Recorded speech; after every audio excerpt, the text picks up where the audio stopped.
Hello, welcome to Do It Yourself channel. Today I will show you how to set up a gesture shortcut to our one-handed mode in Samsung Galaxy S22.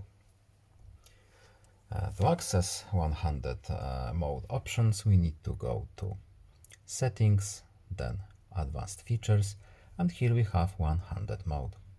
As you can see right now, we have a shortcut as a button. We can also use a gesture to activate our one-handed mode. We can see from our preview how it will work, but we can see if yes, it does work exactly as it was in the preview. That's all. I hope this video was helpful to you. Please leave a like and subscribe.